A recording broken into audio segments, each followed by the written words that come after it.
성경 전체의 내용이 기다림에 대한 내용입니다.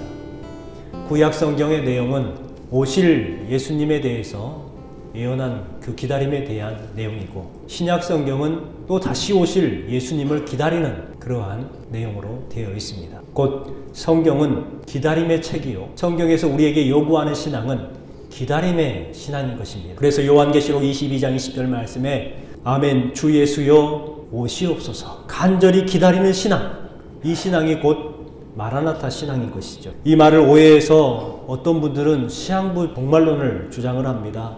또 마지막 징조를 기다리고 휴거를 강조하고 집중하며 기다리는 잘못된 신앙이 있습니다. 이단들이 그러한 신앙을 가지고 있죠. 이단들이 주장하는 것처럼 마지막 시한부 종말론 그리고 휴거라든지 이런 것에 집중하라고 말씀하고 있는 것일까요? 아닙니다. 성경은 절대로 시한부 종말이나 마지막 때의 징조나 휴거를 기다리라고 강조하고 집중하지 않으셨어요.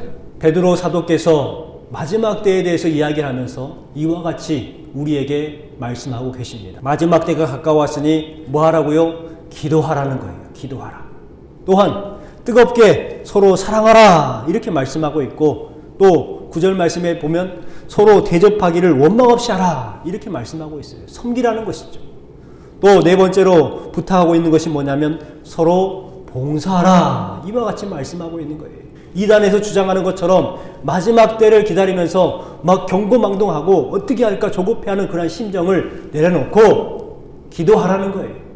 서로 사랑하라고 대접하고 서로 봉사하라는 거예요. 이것은 무엇입니까? 평상시대로 그리스도인처럼 살아가라는 거예요. 여러분, 우리 성도들은 어떤 사람들입니까?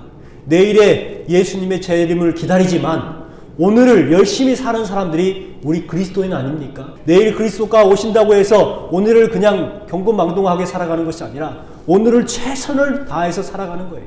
지금 우리는 대강절 기간을 보내고 있습니다. 이 기다림의 절기, 그렇다면 우리는 무엇을 하면서 이 대강절을 보내야 하겠습니까? 오늘은 기다림의 방법에 대해서 한번 생각해보는 시간이 되었으면 좋겠습니다. 요즘 스스로들이 이렇게 뭘 고치거나 만들거나 하는 것을 DIY라고 하는데, 스스로 무엇인가를 만든다, Do it yourself라고 말을 합니다. 전자제품 수리도 자기가 직접 합니다. 자동차 소모품을 바꾸는 것도 직접 합니다. 그런데 수리를 하거나 소모품을 교체할 때에 중요한 것이 무엇인 줄 아십니까? 바로 그 수리를 하기 위한 지침이 있고 순서가 있다는 거예요. 푸는 것도 순서가 있고 다시 조립하는 것도 순서가 있습니다. 만약에 그것을 무시하게 되면 잘못 조립이 되거나 조립하다가 무엇인가 부품이 남게 되는 것이죠. 지침이 중요하고 순서가 중요한 것입니다. 청소에도 순서가 있죠. 빗자루질을 먼저 해야 될까요? 걸레질을 먼저 해야 될까요? 빗자루질을 먼저 해야 합니다. 그래야 먼저 먼지를 싹 걷어내고 쓸어서 버리고 그 다음에 걸레질을 해야 반짝반짝 정리가 되고 윤이 나는 거예요. 이와 같이 순서가 중요하죠.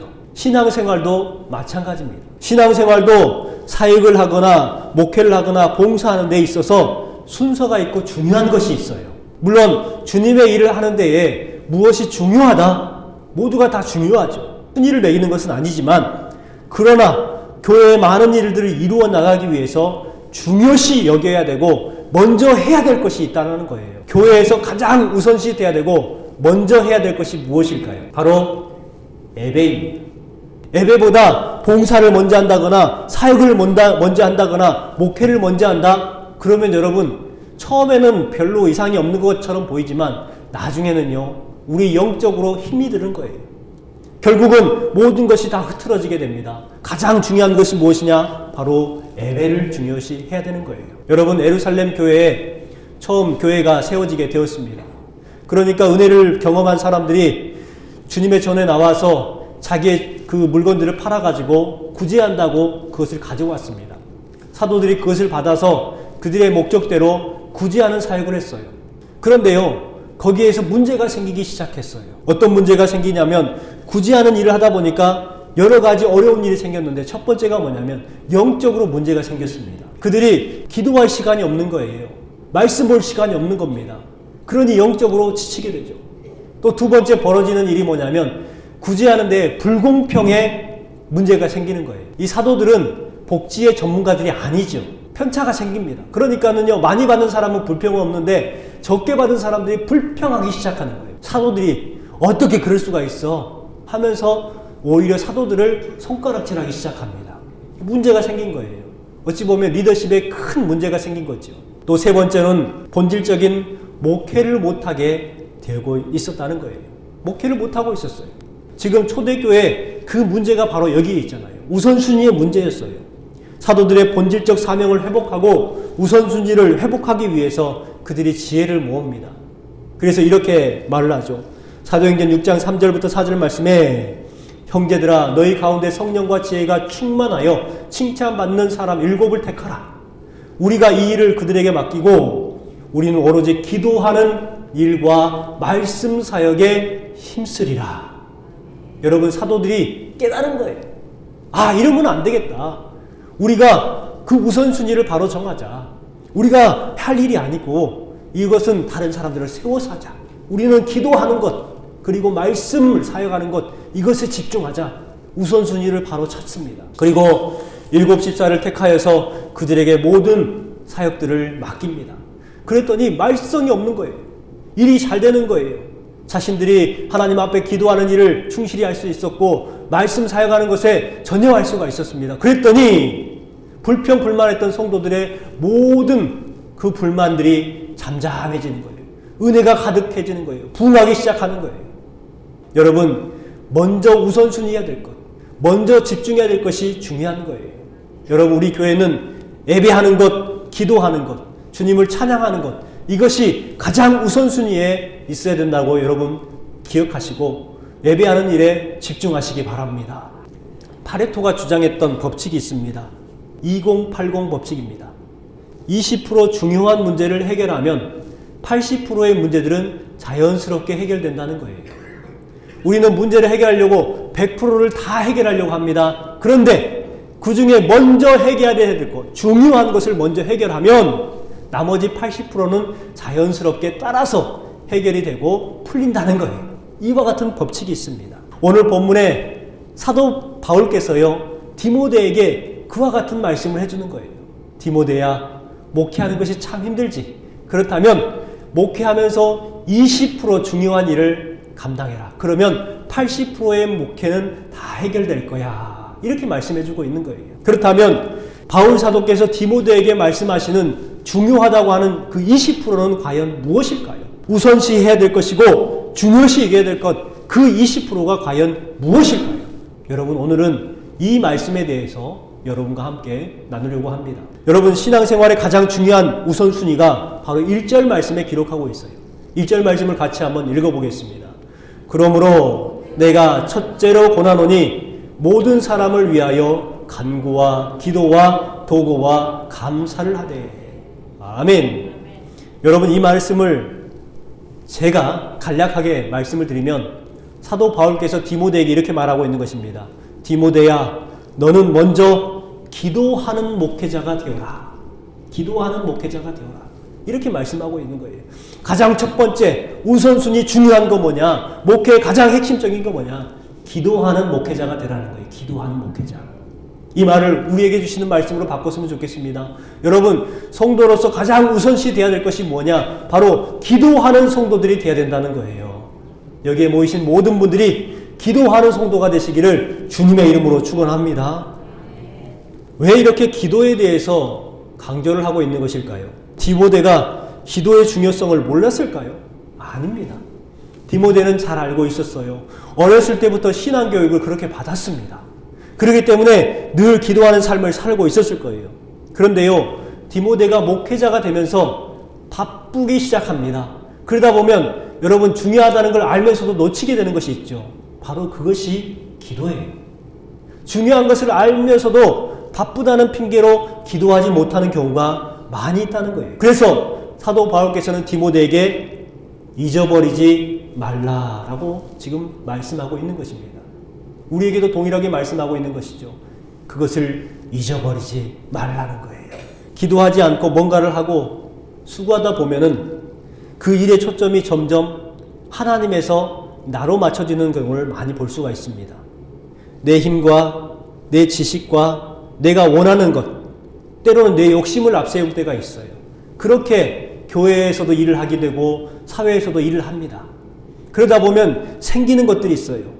내 뜻대로 되면은 괜찮은데 내 뜻대로 안 될 때, 내가 원하는 결과가 나오지 않을 때 불평하게 되고 분노하게 됩니다.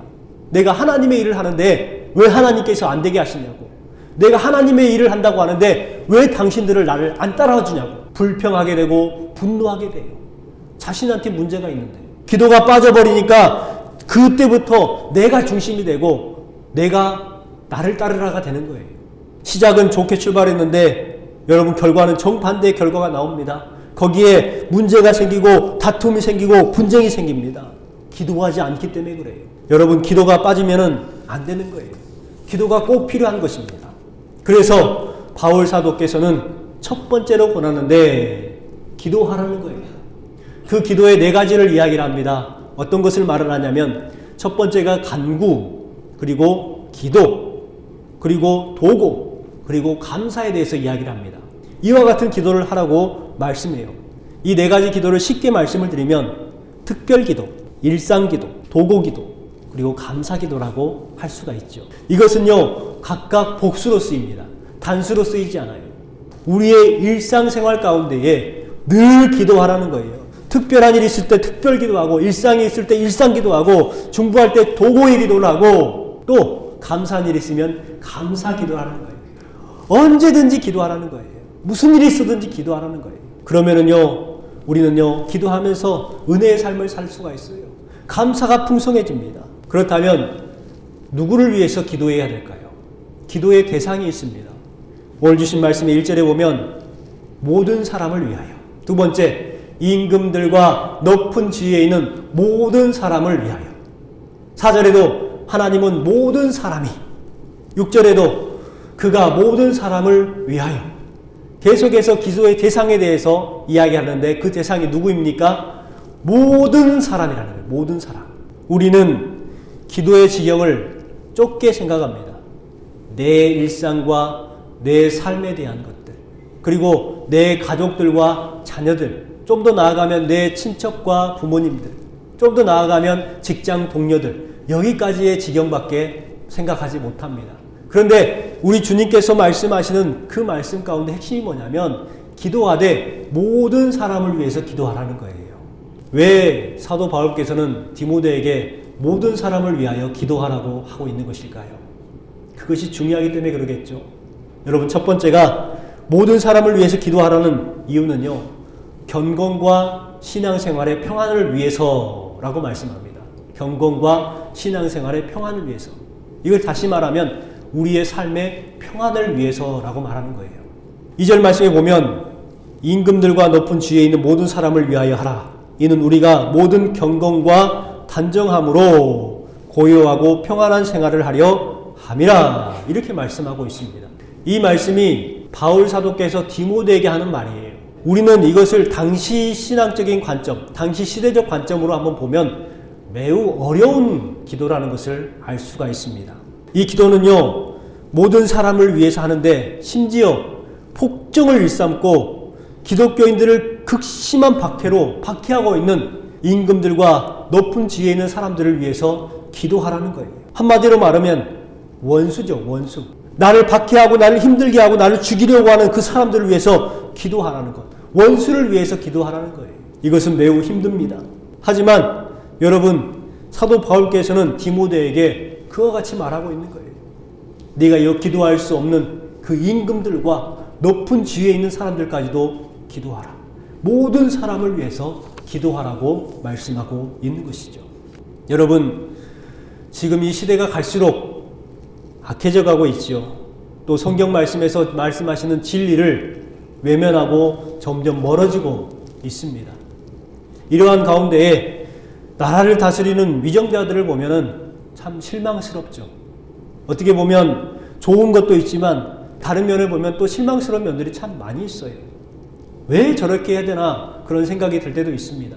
그러면서 국민들은요 나라를 욕합니다. 정치인들을 비난합니다. 우리 그리스도인들도 똑같이 그들을 욕할 때도 있고 비난할 때도 있어요. 그런데요 욕하고 비난하는 것은 참 쉬워요.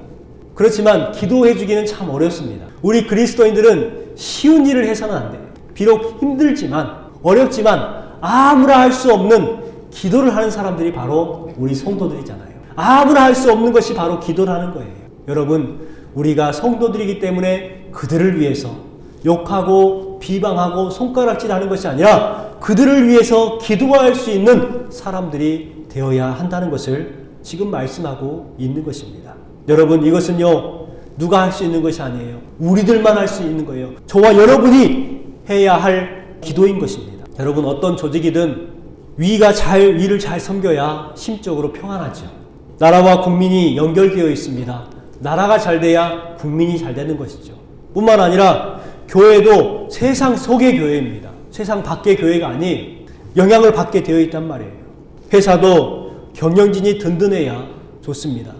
또 가장이 바로 서야 평안하죠. 교회도 그렇습니다. 교회도 당회가 바로 서야 흔들리지 않는 것이죠. 그렇기 때문에 지도자들을 위해서 기도하라는 거예요. 나라를 생각할 때 우리 김용욱 장로님께서 기도하셨던 것처럼 위정자들을 위해서 기도하고, 또 교회가 생각날 때 우리 장로님들을 위해서 기도하고, 또 여러분의 직장이 생각날 때 여러분의 직장 상사들과 또 경영진들을 위해서 기도하는 것, 이것은 매우 중요한 것입니다.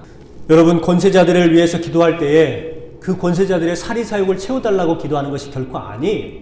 무엇을 위해서 기도하느냐? 그들의 권세가 하나님께로부터 왔으니 그 권세가 바로 쓰임받게 해주옵소서. 그들의 권세가 바로 세워지게 하여 주옵소서. 이와 같이 기도하라는 거예요. 그러면 그 권위와 권세가 바로 세워지면 그 단체가 평안해지는 거예요. 나라가 평안해지고 교회가 평안을 이루고 직장이 평안을 이루게 되는 것입니다. 그렇기 때문에 우리는 그들을 위해서 기도해야 하는 거예요. 여러분, 디모데는 처절한 심정으로 아마 임금들과 권세자들을 위해서 기도했을 겁니다. 이와 같은 처절한 기도가 지금 우리에게 필요한 때가 아닌가 생각해 봅니다. 우리가 위정자들을 조롱하고 비방하고 잘못하고 있다고 욕하는 그러한 것을 잠시 내려놓고 그들을 위해서 눈물을 흘리면서, 하나님, 저들의 권세가 하나님으로부터 왔으니 그 권세가 바로 세워지게 하여 주시고 그들의 권위가 바로 서게 하여 주옵소서. 이와 같이 간절히 기도할 때가 지금이라고 저는 믿습니다. 여러분, 이 땅을 위해서 기도하시기 바랍니다. 여러분의 기도를 통해서 이 땅과 이 나라와 우리 교회와 이 지역에 권위가 서고 바른 역사가 나타나게 될 줄 믿습니다. 두 번째로는 모든 사람이 구원의 대상이기 때문에 모든 사람을 위해서 기도하라고 말씀합니다. 4절 말씀에 보면 하나님은 모든 사람이 구원을 받으며 진리를 아는 데에 이르기를 원하시느니라, 이렇게 말씀하고 있습니다.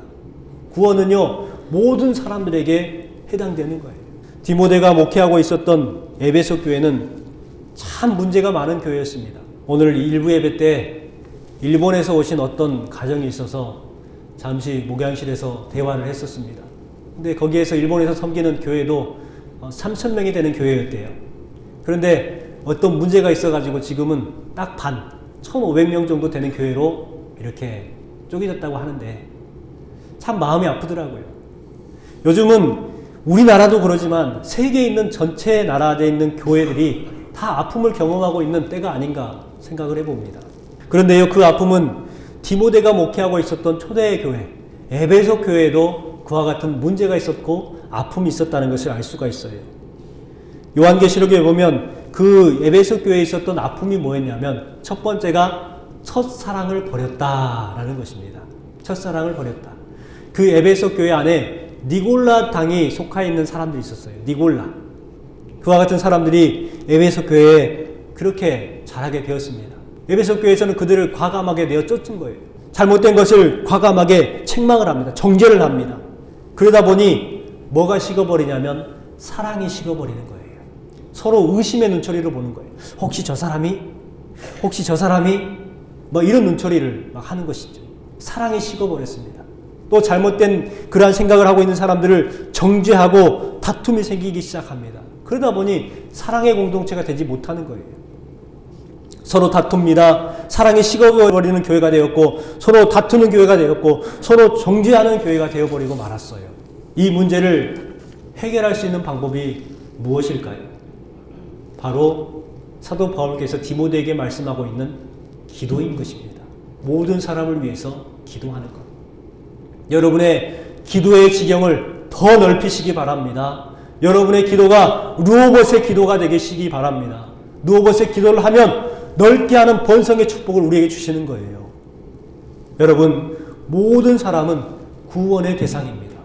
여러분 주변에 있는 그 어떤 사람도 하나님 앞에 버림받은 사람이 없어요. 그렇기 때문에 우리는 모든 사람들을 위해서 기도해야 하는 것입니다.